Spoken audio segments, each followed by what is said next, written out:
And as a Syrian refugee who came through our Catholic Social Services Refugee Resettlement Program, and I want to make a note that in Catholic Social Services, our Refugee Resettlement Program since 2007, we have more than 1,472 families. As of However, from January 2017 to now, we've seen 2. Oh. That's true.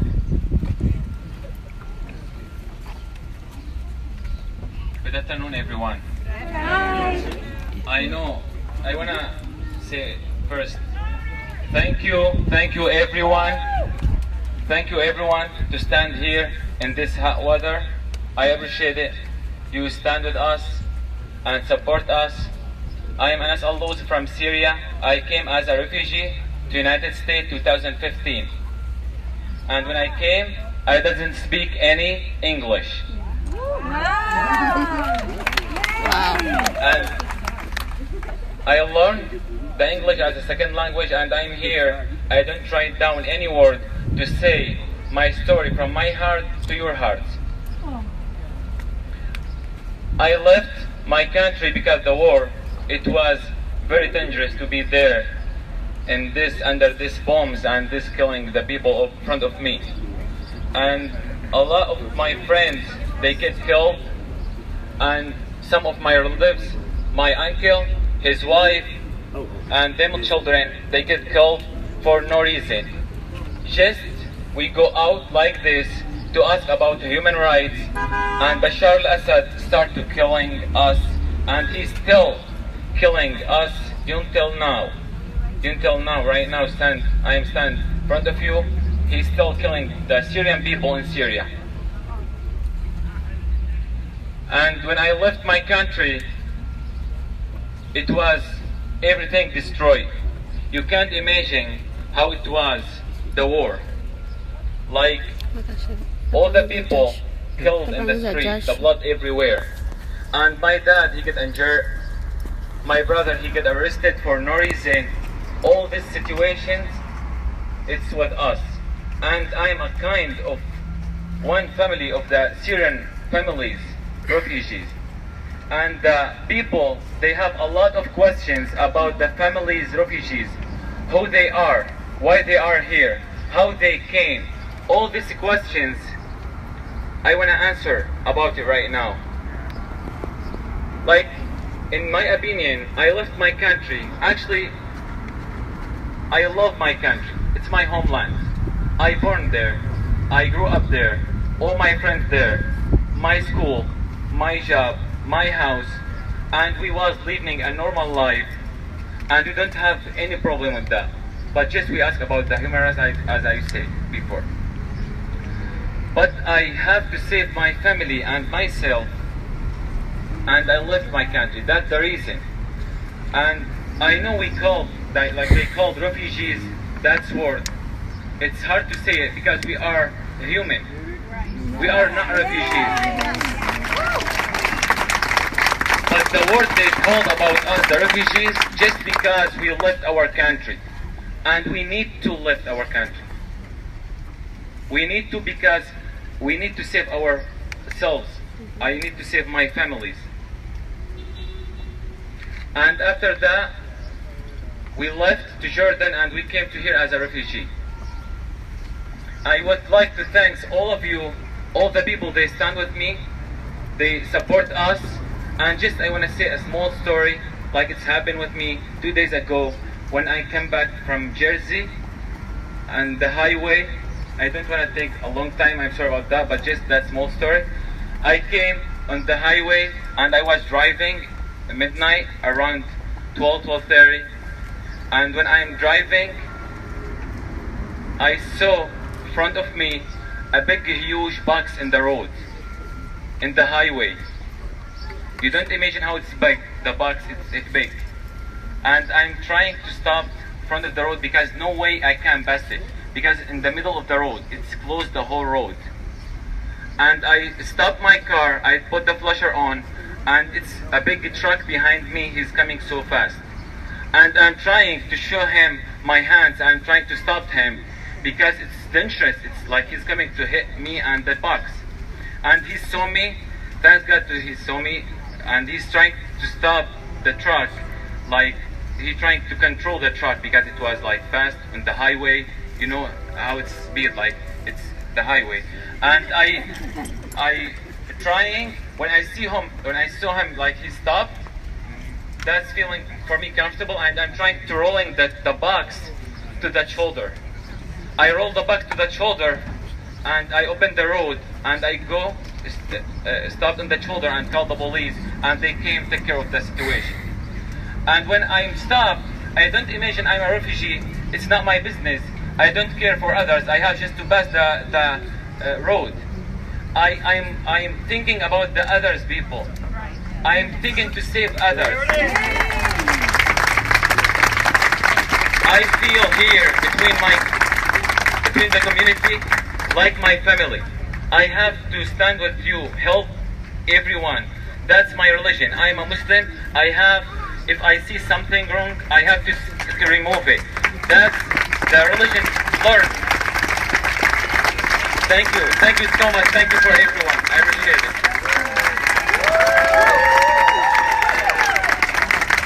Thank you, Anad. Appreciate your words. We love you, brother. We welcome you.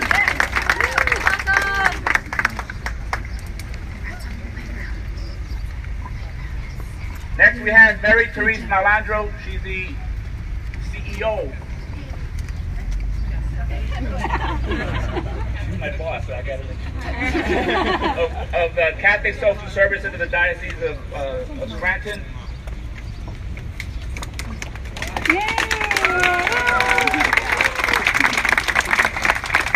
Thank you, everyone. It's such an honor to be here with you today.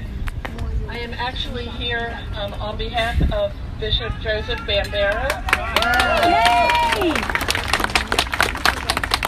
Bishop Bambera had another commitment that is extremely important and urgent that he is attending as we speak, but he does send his regards and support for today's activity. And so he sent me, and I am going to share a couple of words. Is that better? A little louder? Okay.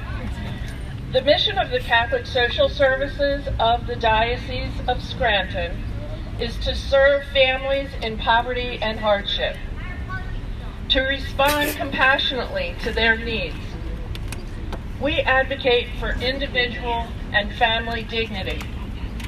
We give of ourselves to replace despair with hope.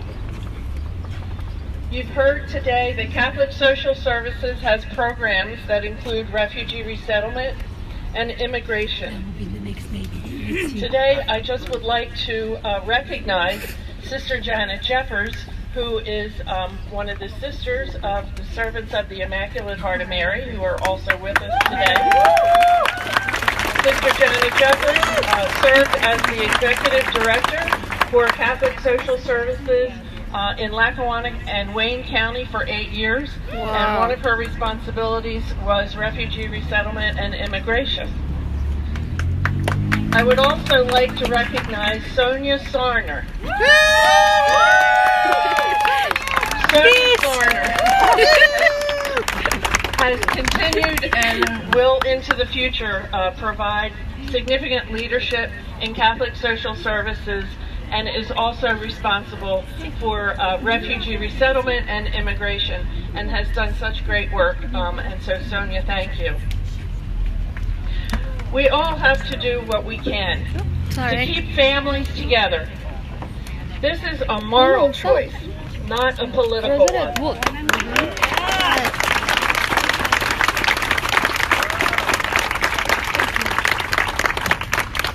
Families seeking safety in our country need protection, not detention. Yeah, exactly. Catholic Social Services works to keep families together, not tear them apart. Absolutely. Every parent has had a moment when they couldn't see their child for just a split second. Imagine being separated from your child and not knowing when you would see them next. It's a devastating concept to get our arms around.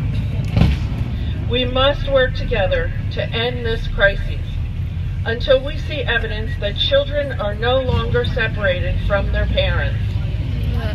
And now I would just like to read a brief statement by Bishop Joseph C. Pambera that you can find on the Diocese of Scranton website if you care to take a look. Bishop says, "The development of a sound immigration policy that respects both the concerns of our nation and the needs of those individuals seeking asylum in our country for themselves and their children is a very challenging task. Sadly, current immigration policies have reached a critical point. With children and families, with children who are seeking asylum being separated from their families. These individuals are fleeing violence and chaos in their homelands only to face policies that are destroying their families, unduly burdening their children. While our borders must be protected, we must support the rule of law. The United States Conference of Catholic Bishops has asserted that at its core, asylum is an instrument to preserve the right to life. Separating children from their parents is an affront to that right to life. We must all do what we can, and respect this right. Thank you.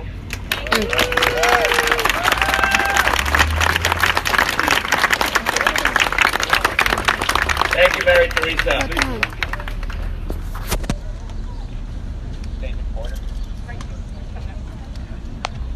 Next, we have David Porter, who's the father of Peyton Porter, who's working with the Florence Project, which provides free legal and social services to detained immigrants at the border in Arizona.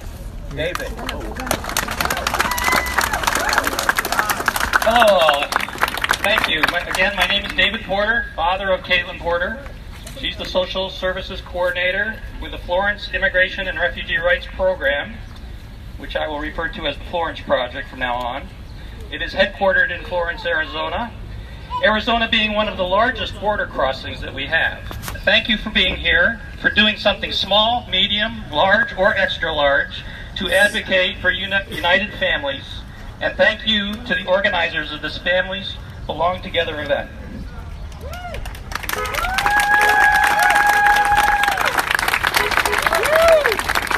The Florence Project has an easy-to-find website at firrp.org. To donate to the Florence Project, you can find a really big donate button on the homepage. You can't miss it. I also have some handouts for those needing such promotional materials. The Florence Project is a nonprofit legal service organization providing free legal and social services to men, women, and unaccompanied children in immigration custody in Arizona. Its vision is to ensure that all immigrants facing removal have access to counsel, understand their rights under the law, and are treated fairly and humanely.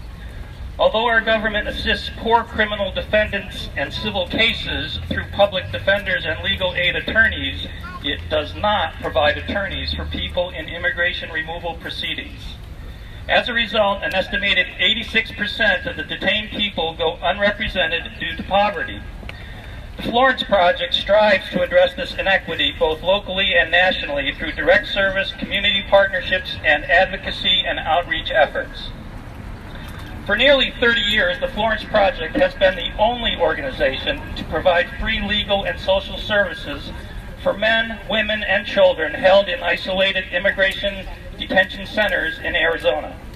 Their service examples and legal self-help materials have served as models for similar organizations all over the country. The Florence Project is on the front lines of the national conversation on immigration. The Florence Project, therefore, is uniquely situated to not only provide innovative legal and social services, but to partner with national organizations on advocacy and communications efforts to make greater change. The Florence Project works in a system where there is no public defender, even for children who therefore have to represent themselves in immigration court. Imagine that. It is estimated that over 90% of adults in the Florence area immigration courts represent themselves. These courts report only an average 5% grant rate with these types of cases.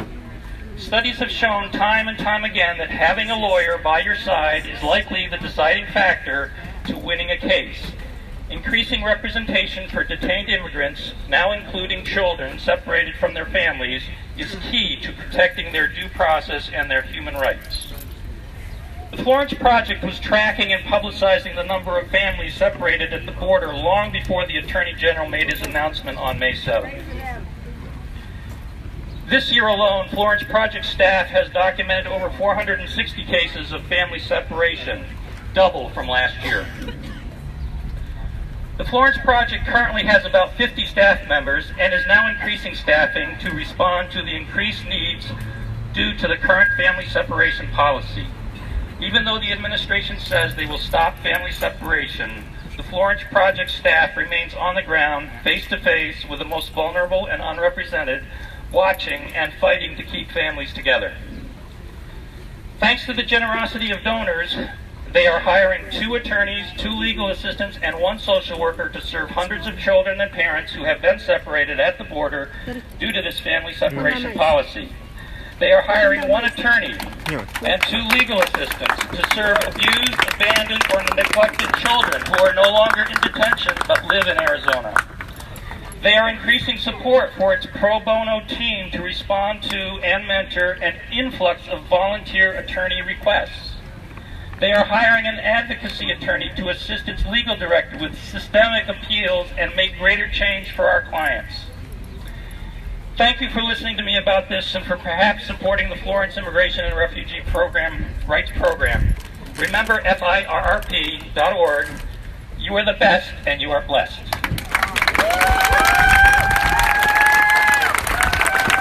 Thank you very much, David. Next we have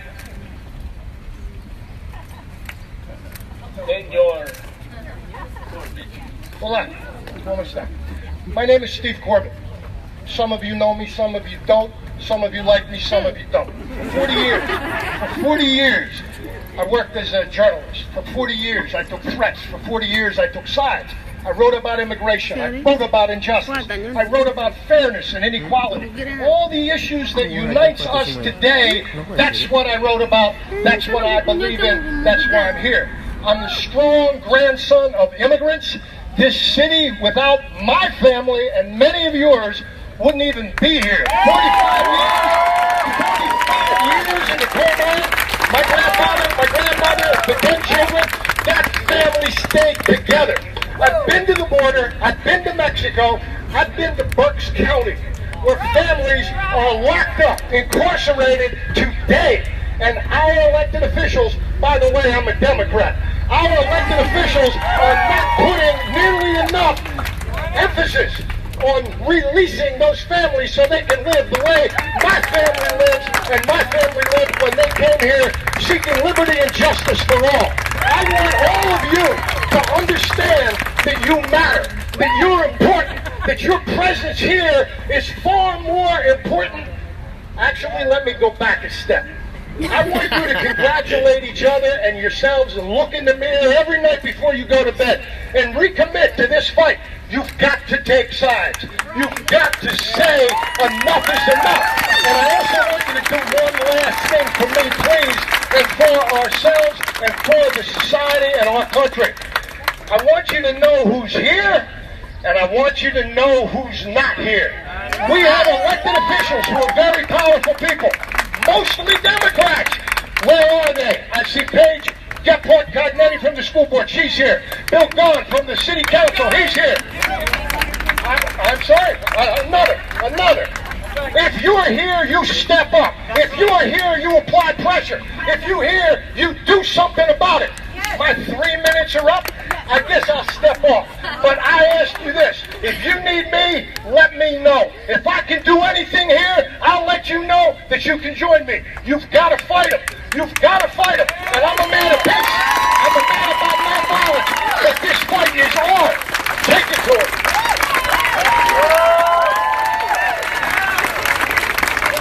It is a unanimous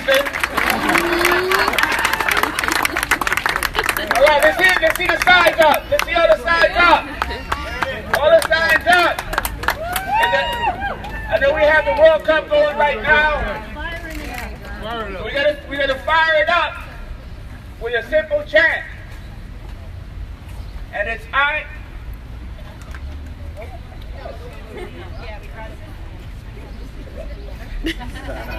Anyway, we're gonna have a quick chat, and it simply says, after all these messages that we're sending out to the administration across the country, that we're going to win, and we believe that we're going to win. And it goes like this: I believe.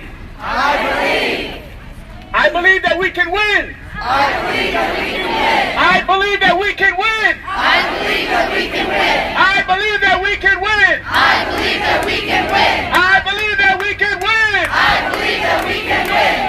Keep it going, keep it going. Let's get the signs up. Signs up.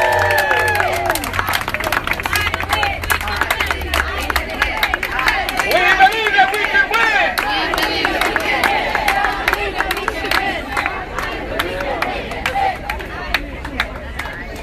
Okay, now we're going to have. Did she just leave after she?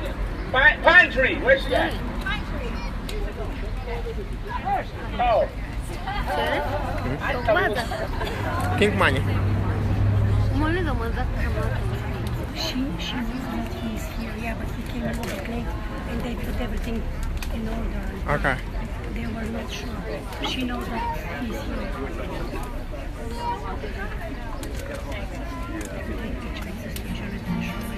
So this is a song by Pete Seeger. I added a few verses. And if you know anything about Pete Seeger, you know you're going to have to sing. Okay. So here's your line.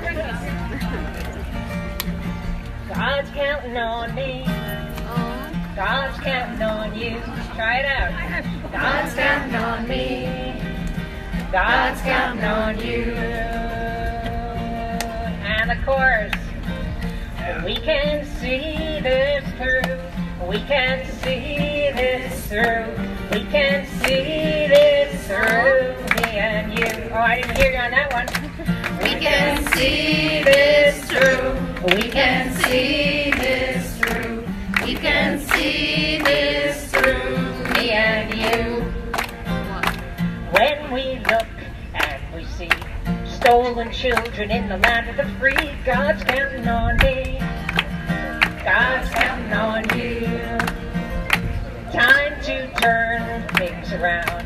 Hear our voices all around. God's counting on me. God's counting on you.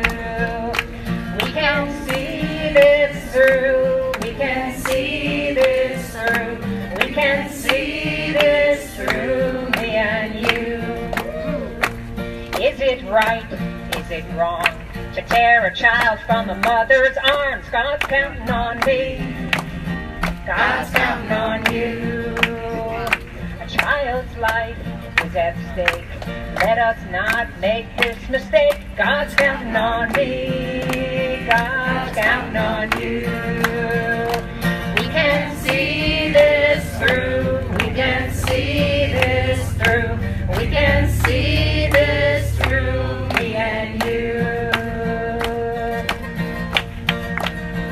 What we do now, you and me, will affect eternity. God's counting on me. God's counting on you. Oh, dear leaders, hear our plea. Do not kidnap the land of the free. God's counting on me. God's counting on you. We can see this through. We can see this through. We can see this through. Me and you. Muslim and Jew, Christian too. Many colors in the red, white, and blue. God's counting on me. God's counting on you. And to those who preach hate, every tyrant meets their fate. God's counting on me. God's counting on you. We can see this through. We can see this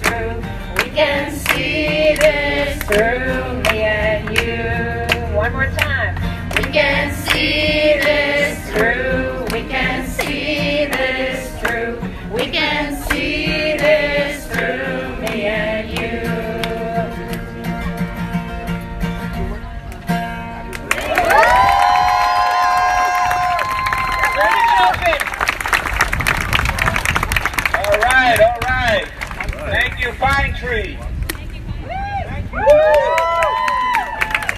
Let's see those signs. You made them? Let's read them out. Let's read them out real quick. Love has no border. To the side, history is being recorded. What would Jesus do? Families together in America, and we're freeing children. Hey, Trot, leave those kids alone. I know these things. Wilfredo, Chaplain Wilfredo. I'm going to say just a few words. Thank you, Brother Pedro. God bless everyone this afternoon.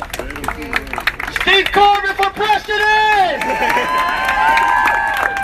Great speech, my brother. I love you. And I don't know who you are. But I gotta love you. You know, it's funny. I'm only like in my mid-50s, and I can go back when President Nixon was the president of this nation. I remember Jimmy Carter. I remember George Bush. I remember Ronald Reagan. The Bushes, I should say, right? And I remember Bill Clinton, and I remember Obama, and I know we have a guy named Donald Trump. Don't record that, Channel 16, please. Don't record that. I'm an ordained chaplain at the Lackawanna County Prison. We advocate for families, for those that are incarcerated. In fact, when I was leaving the prison this morning, there was a group of young women, mothers, like many of you mothers are here today. That's who we advocate for, families. Men and women that have made mistakes like I'm sure all of us have. They asked me the question last night, will you say something about what would Jesus do? I'm going to tell you what he would do. In 3 of the Gospel of our Christianity faith, one in Luke, one in Matthew, and one in Mark, he spoke to some group of people that were looking at some children that were wanted to be blessed by our Lord and Savior Jesus Christ. And I have no problem saying that he's my Lord and Savior because I am Christian and his name is Christ. Somebody said he was Muslim. I didn't get mad at him. I gotta love him. Love conquers everything. And those children, Jesus told the disciples, do not, I dare you, not let those children come to me. He said, you let them come to me. He didn't say separate them from this nucleus of people that we are. Oh, I'm the Savior. Oh, you guys are my disciples. No, he said, let the children come to me, for they are the kingdom of Christ. In fact, if we don't think like children, children are ignorant. Children are loving. Children, you know, you can toss a coin at a children and tell them it's 50 cents. And they will say, it is 50 cents. They don't know sometimes right from wrong. And we must act like children in the eyes of our God. The way things are going in our nation is out of control. I have 9 grandkids. My oldest granddaughter, Aliyah, is 17 years old, and she has 2 jobs in New Jersey. They may look at me for the skin color, I may judge me, but guess what? Like Corbett to say, Scranton, a lot of families from Scranton are from Ireland, right? Ireland. Hello. A lot of families here from Italy, right? Italia, right? Hello. Well, I'm from Puerto Rico. And some months ago, we had a hurricane in Puerto Rico, and this Donald Trump had the decency to visit the island weeks later and throw paper at the people. There is a verse in the Bible from the prophet Isaiah. To every one of us, I want to leave you with that verse. Isaiah 41:10. Do not fear, for I am with you. Scranton. Do not be dismayed, for I am your God. I will help you. I will threaten you, I will uphold you with my righteous right hand. That's what the prophet told the nation of Israel. That's what God tells Scranton this morning. God bless you all. Keep the family together. Keep the families together.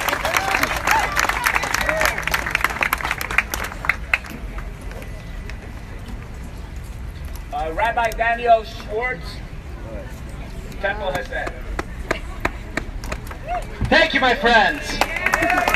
This morning, Jews around the world read from the story of Balak, the king of Moab, and Balaam, the oracle.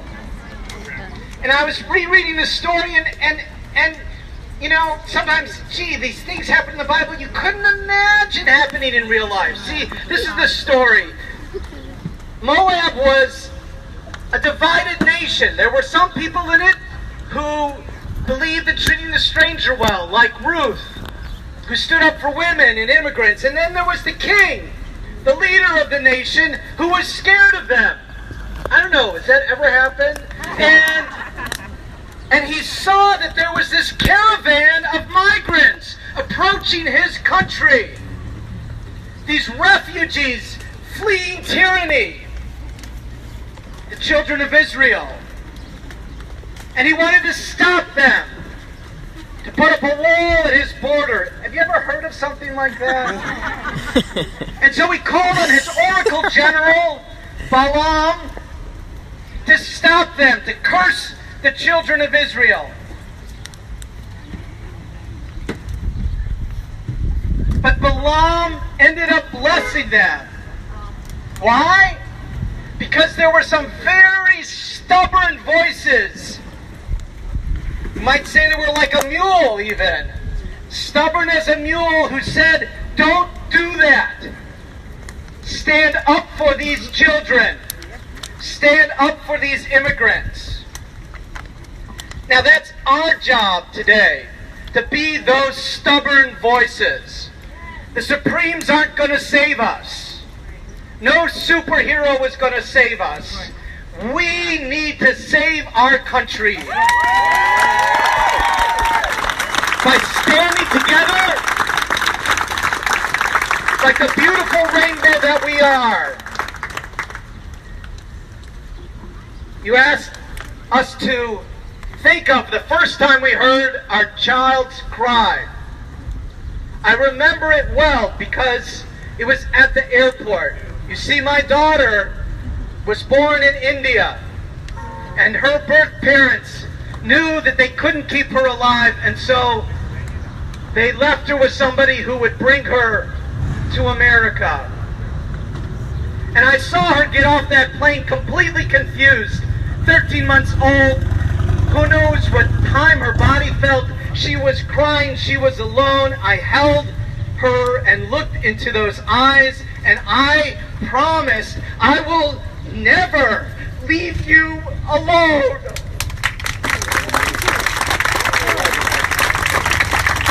And I would be betraying that promise if I let that happen to other people. So we need to speak up and either change the minds of our leaders like Balaam's mind was changed, or get rid of them if they won't change their minds.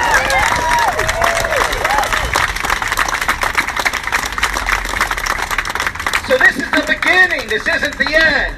Today is a day to commit yourself to whatever needs to happen between now and November to change minds and change leaders till we have the country where we can look at our children and say, I am proud of what I did, and I am proud of our country again. Thank you, Rabbi Schwartz. They're throwing up those signs. I see a couple of signs back here. A couple of folks back here with these signs. We want everybody to be seen and heard and listened to. It's all of the signs. We believe. We believe. We believe that we can win. We believe that we can win. We believe that we can win. We believe that we can win. We believe that we can win. We believe that we can win. Keep families together. Keep families together. And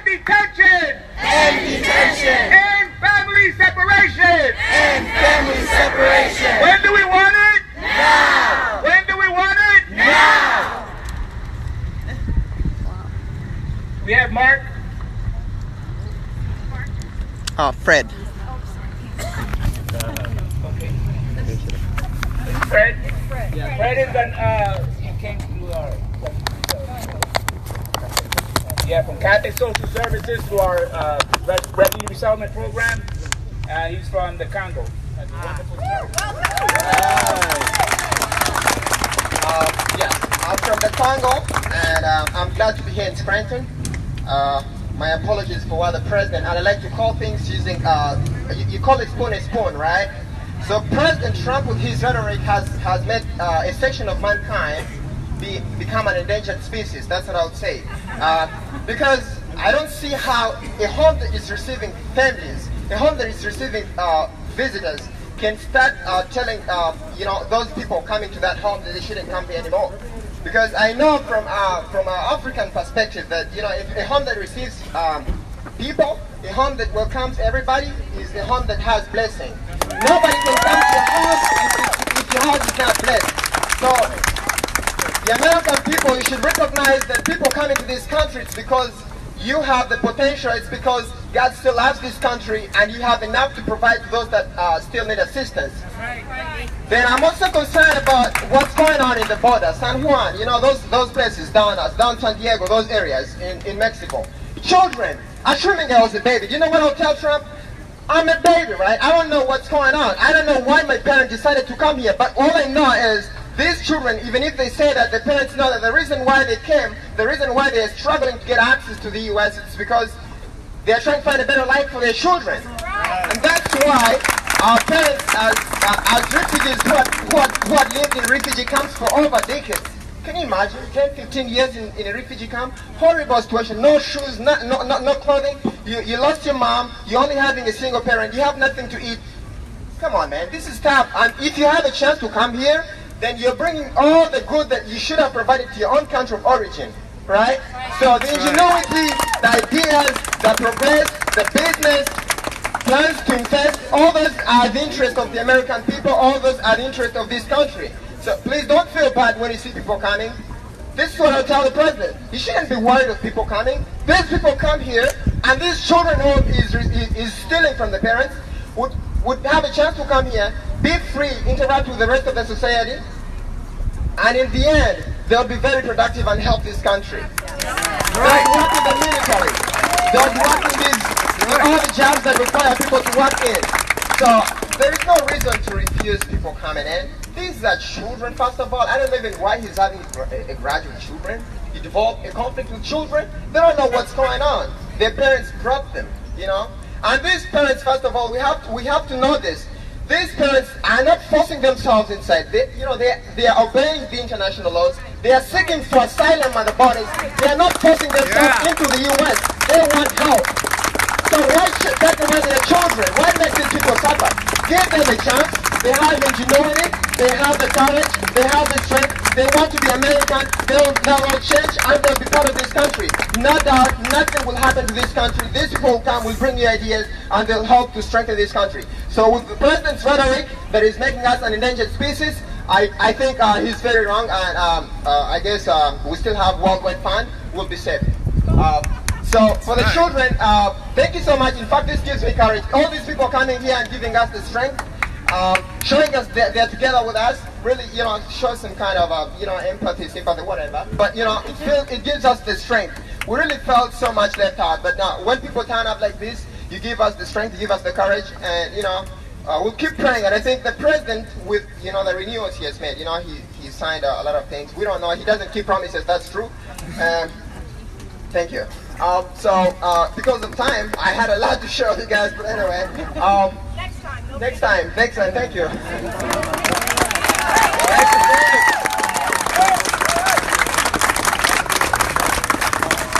Scranton Murphy, brother, we welcome you.